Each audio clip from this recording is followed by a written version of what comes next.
इस मूवी के स्टार्ट में हम तीन साइंटिस्ट को बीच पर जाते हुए देखते हैं, जिनमें से एक आदमी स्टीवन हमें डेड जायंट के बारे में ये स्टोरी सुनाएगा। असल में इस समंदर में एक दिन पहले एक काफी बड़ा तूफान आया था, जिसकी वजह से एक डेड जायंट बीच पर आ गया था। उस डेड जायंट को देखकर फिशरमैन काफी हैरान थे और इसीलिए वो इस बारे में पुलिस को इन्फॉर्म भी करते हैं, लेकिन कोई भी उनकी बात पर यकीन नहीं करता। लेकिन जैसे जैसे लोग बीच को विजिट करते हैं तो उनके पास सुनाने के लिए सिर्फ जायंट की कहानियां थी, और अब साइंटिस्ट खुद बीच को विजिट करने का डिसाइड करते हैं, जहाँ वो खुद उस जायंट को अपनी आंखों के सामने देख रहे थे, जिसके बारे में वो काफी बार सुन चुके थे। उस जायंट को देखने के लिए बहुत सारे लोग आए हुए थे वहाँ पर, लेकिन कोई भी उसे टच नहीं कर रहा था क्योंकि सारे उससे डर रहे थे। अब यहाँ पर स्टीवन और उसके आदमी अंदाजा लगाते हैं कि शायद उसका वेट 80 टन के करीब होगा। स्टीवन उनसे कहता है कि जायंट के बारे में मैंने ये सुना है कि इनकी एज का अंदाजा लगाना बहुत मुश्किल है, पर स्टीवन उसके नोज और लिप्स को देखते हुए कहता है कि ये एक यंग जायंट था। वो तीनों साइंटिस्ट उस जायंट की बॉडी के आसपास खड़े होकर उस पर रिसर्च कर रहे थे। स्टीवन इस दौरान उसके हाथ के पास जाता है, जो कि तालाब की लुक दे रहा था। यानी उसका हाथ इतना बड़ा था कि पानी जमा होने के बाद वो एक तालाब बन गया था, जिसमें छोटी छोटी मछलियां तैर रही होती हैं। स्टीवन का कहना था कि इस जायंट की साइज से भी ज्यादा हैरान कर देने वाली बात तो ये है कि जायंट अभी तक एग्जिस्ट करते हैं, और वो बीच पर खड़े हुए लोगों को जायंट से कंपेयर करते हुए कहता है कि ये तो जायंट की छोटी छोटी अनकम्प्लीट कॉपीज हैं। अभी स्टीवन उसे देखकर हैरान हो ही रहा था कि तभी उसकी एक कलीग उस जायंट की बॉडी पर चढ़ जाती है और वहाँ मौजूद वो सब लोगों को बताती है कि ये बिल्कुल सेफ है। तब ये सुनकर वो सब लोग जल्दी से उस जायंट की बॉडी पर चढ़ जाते हैं, और ऐसा करके वो लोग काफी खुश हो रहे थे। कोई उस जायंट की बॉडी पर जंप कर रहा था तो कोई खेल रहा था, लेकिन स्टीवन ना तो उसे टच करता है और ना ही उस पर चढ़ता है। दूसरी तरफ उसके कोलीग उस जायंट के बारे में नोट्स बना रहे थे, और जैसे जैसे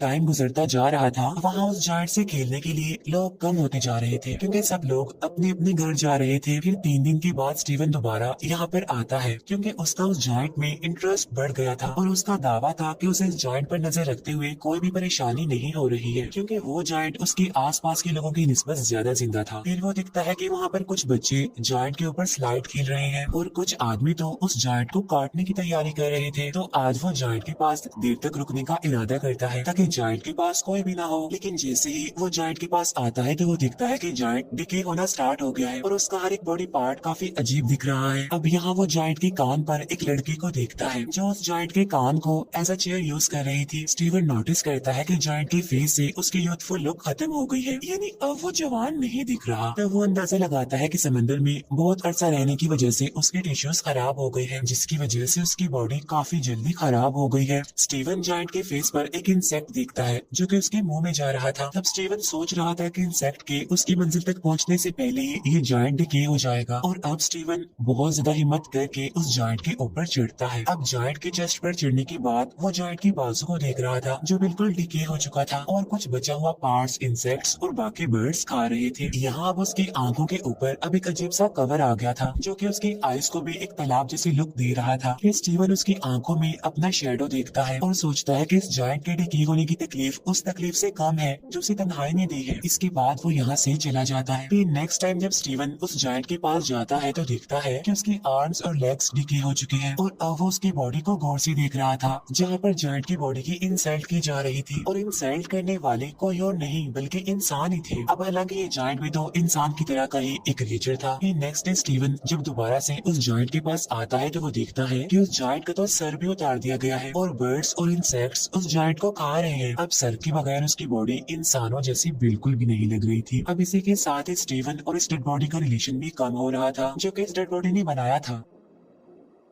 फिर इसके बाद वो काफी दिनों तक बीच पर नहीं आता। फिर काफी हफ्तों बाद जब वो बीच पर आता है तो ये देखकर वो काफी हैरान हो जाता है कि अब उसके पास कोई भी ऐसी चीज बाकी नहीं रही जिसकी वजह से वो इंसान लगे, और वहाँ पर जो बाकी रह गया था वो उस इंसान का डिकेट गर्द था। और अब उन सब लोगों का उस जायंट पर से इंटरेस्ट खत्म हो गया था। अब इवन काफी महीने गुजर जाते हैं और लोग तो अब जायंट की एंट्री को भी भूल जाते हैं, और जायंट की बॉडी के अलग अलग पार्ट्स और बोन्स जगह जगह पर एज अ डेकोरेशन देखने को मिलते हैं। फिर एक दिन साइकिलिंग करते हुए स्टीवन उस जायंट का स्कल एक खाली मैदान में देखता है। उसका ख्याल था कि अगर वो इस सिटी को गौर से देखेगा तो उसकी नोज और एयर्स की बोन्स भी मिल जाएंगी, क्योंकि स्टीवन के मुताबिक जायंट की हड्डियों से बनी ये डेकोरेशन ज्यादा अच्छी है उन यादों से जो स्टीवन के दिमाग में है। अब यहाँ पर उस जायंट के कुछ बॉडी पार्ट्स को सर्कस में भी रखा गया था, और अब साइंटिस्ट का कहना था कि जिसने भी उस जायंट को देखा है वो उसे मॉन्स्टर ही समझते थे जो कि मर चुका था, लेकिन वो जायंट उसके लिए आज भी जिंदा था, और वो अक्सर अपने ड्रीम में देखता है कि जायंट उसके शहर से गुजर रहा है, और अब वो वापिस समंदर में जाने के लिए जगह जगह से अपने बॉडी के टुकड़े उठा रहा है। अब ये मूवी हमें डीप मैसेज देती है कि कैसे एक इंसान इस दुनिया में आता है, कैसे लोगों की जिंदगियों पर असर छोड़ता है, वो लोगों से सीखता है, उन्हें सिखाता है,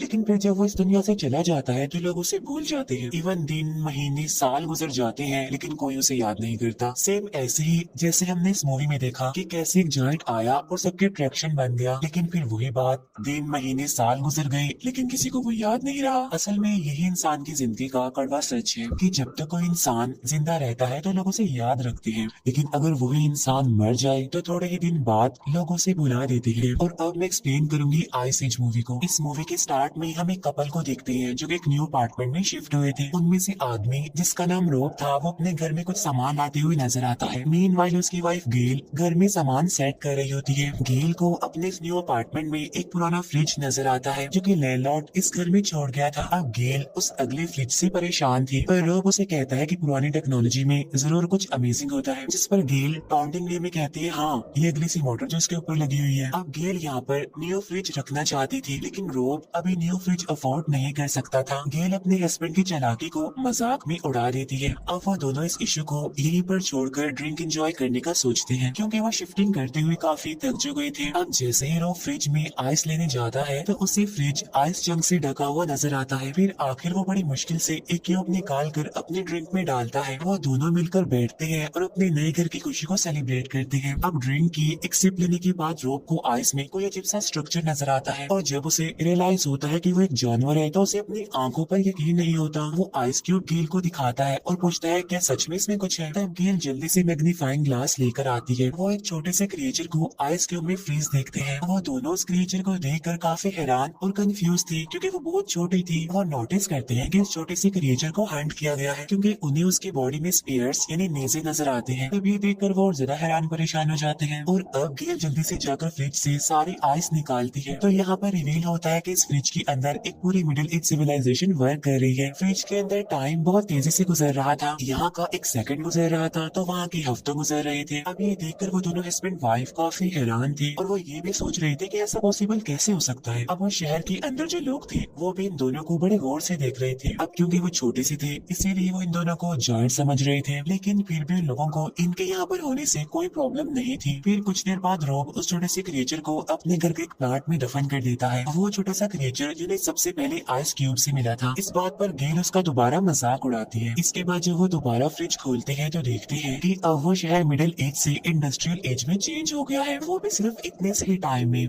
क्योंकि वो सिर्फ थोड़ी ही देर के लिए फ्रिज से दूर हुए थे, लेकिन उस शहर में तो सदियां गुजर गई थी और अब उनके देखते ही देखते वहाँ पर कुछ ही मिनट्स में बड़ी बड़ी बिल्डिंग्स बन गई थी। अब ये देखकर रोब काफी उदास था क्योंकि वो उस टाइम को मिस कर रहा था जो उन्होंने स्टार्ट में देखा था। वो सोच रहा था कि फ्रीजर के अंदर के लोग उन्हें क्या समझते हैं, क्या वो इन्हें गौर तो नहीं समझ रहे। लेकिन तभी वो दो कंस्ट्रक्शन वर्कर को फ्रीजर के अंदर ही उन्हीं के बारे में बात करते हुए देखते हैं। वो कह रहे थे कि हम इन दो पागल जायंट्स को हर रोज देखते हैं और हम उस ब्रोकली को भी देखते देखते थक गए हैं जो गेल के दांतों में नजर आ रही थी। और अब उनके देखते हुए ही वो इंडस्ट्रियल कम्युनिटी मॉडर्न कम्युनिटी में चेंज हो जाती है और वहाँ की सारी बिल्डिंग सुपर स्ट्रक्चर में चेंज हो गई थी और साथ साथ उन्हें बहुत छोटी छोटी चीजें उड़ती हुई नजर आती है जो रोब को लग रहा था कि शायद ये प्लेन्स हैं। और टाइम को गुजरते हुए वो लोग काफी गौर से देख रहे थे। रोब अब इस एज को देखकर सरप्राइज था और सोच रहा था कि अगर ये हमारी दुनिया से रिजेंबल करता है तो इस मॉडर्न एज के बाद क्या होगा। और इतनी ही देर में वो वहाँ पर एक लाइटिंग ऑब्जेक्ट को देखते हैं। तब रोब हैरान होता है कि ये क्या चीज है और वो उसे देखने के लिए करीब जाता है। इसके बाद वो जोरदार झटके से दूर गिरता है। अब गेल उसकी हेल्प के लिए उसके पास जाती है और उसका फेस जला हुआ देखती है, जिससे उनको अंदाजा होता है कि वो एक लॉन्चर था और वहाँ पर वॉर चल रही थी। फिर जब वो कुछ सेकंड्स के बाद वहाँ पर जाते हैं तो वहाँ पर सब कुछ खत्म हो गया था। अब वो इस फ्रीजर को बंद कर देती है क्योंकि वो इस वॉर को बढ़ाना नहीं चाहते थे। इसके बाद वो लोग पिज्जा ऑर्डर करते हैं, अपने खाने को काफी इंजॉय करते हैं और अब उनको तकरीबन 1 घंटा गुजर गया था। उन्होंने अभी तक फ्रिज को खोल कर नहीं देखा था कि वॉर खत्म हो गई है या फिर नहीं। अब रोब कहता है कि हमें उस फ्रिज को दोबारा खोलना चाहिए, लेकिन इस बार वो शायद डर रहे थे। वो वहाँ पर सब कुछ खत्म हुआ देखने से डर रहे थे, लेकिन जब वो फ्रिज खोलती है तो वो काफी हैरान रह जाते हैं ये देखकर कि वहाँ पर वॉर खत्म हो गई है और छोटे छोटे इंसानों ने सब कुछ रिकवर कर लिया है। वो वहाँ छोटी छोटी फ्लाइंग कार्स को भी देखते हैं जो कि सिटी में पर्ल्स की तरह लग रही थी। वो सिटी की इस स्टेज को अपने फ्यूचर से कंपेयर करते हैं। ये अब एक फ्यूचरिस्टिक लैंड थी जहाँ आसमान से बातें करती हुई सुपर स्ट्रक्चर बिल्डिंग इस सिटी को काफी अच्छा लुक दे रही थी। इसके बाद वो सिटी एक पिरामिड स्ट्रक्चर में चेंज हो जाता है जिससे बहुत सारी लाइंस कनेक्ट कर रही थी। अब रोब और गेल को लग रहा था कि सब लोग इस पिरामिड में रहते हैं। इसके बाद सिटी का वो पिरामिड स्ट्रक्चर सारे सिटीज को अपने अंदर अब्सॉर्ब करने लगता है और एक बड़ी सी एनर्जी बॉल में चेंज होकर फट जाता है, जिसकी वजह से सिल्वर स्पार्क उनके पूरे किचन में फैल जाती है, जिन्हें वो लोग बड़े गौर से देख रहे थे और उन्हें ये सब एक फैंटेसी वर्ल्ड का पार्ट लग रहा था और वो स्पार्क किसी फायरफ्लाइज जैसे लग रहे थे। इसके बाद वो स्पार्क्स दोबारा जमा होकर फ्रीजर में चले जाते हैं। फिर एकदम से सब कुछ गायब हो जाता है, जिसे देखकर वो लोग काफी कंफ्यूज हो जाते हैं। रोब को लग रहा था कि अब वो वापस आने वाली है, लेकिन गेल को ये लग रहा था कि सब कुछ खत्म हो गया है और असल में ये सब कुछ दुनिया के खत्म होने को जाहिर कर रहा है। रोब अब फ्रिज का स्विच बंद कर देता है। वो दोनों गले मिलते हैं। उन्होंने कुछ ही घंटों में ह्यूमैनिटी का स्केच देख लिया था जिसमें उन्होंने पास्ट, प्रेजेंट और फ्यूचर को भी ऑब्जर्व कर लिया था। नेक्स्ट मॉर्निंग वो कपल अपनी नॉर्मल लाइफ स्टार्ट करता है, पर अभी भी उनके जहनों में कल के बारे में कुछ सवालात थे और अब वो सस्पेंस में दोबारा से फ्रीजर को देखते हैं जहाँ वो छोटे छोटे इंसान वापस आ गए थे और वो डायनासोर की मीट से अपना पेट भर रहे थे और कुछ तो डायनासोर से बचने के लिए भाग रहे थे। यानी अब ये ह्यूमैनिटी का स्टार्ट दिखाया जा रहा है। अब यहाँ इस कपल को दिखाते हुए ये मूवी भी एंड हो जाती है, जो अब दोबारा नेचुरल हैबिटेट में रहने वाले उन छोटे छोटे ह्यूमंस को देखने में बिजी हो गए थे। असल में ये मूवी हमें इस दुनिया के क्रिएशन, एवोल्यूशन और एंडिंग का कॉन्सेप्ट देती है, जिसमें इंसान के नेचुरल हैबिटेट से मॉडर्न एज तक का सफर बहुत अच्छे से एक्सप्लेन किया गया है। इस स्टोरी में वो फ्रिज जहाँ हमें मैनकाइंड की एज का कॉन्सेप्ट देता है, वही वो कपल हम इंसानों के बिहेवियर को शो करता है। यानी जब फ्रिज में वॉर शुरू हुई तो उन लोगों ने फ्रिज को बंद कर दिया और अपने आप में ही बिजी हो गई, और ये जिस इंसान की दुनिया को लेकर केयरलेसनेस को शो करती है और लास्ट में लाइफ का उस पावर बॉल की शक्ल में डिसअपीयर होना ह्यूमैनिटी की एंडिंग को शो करता है।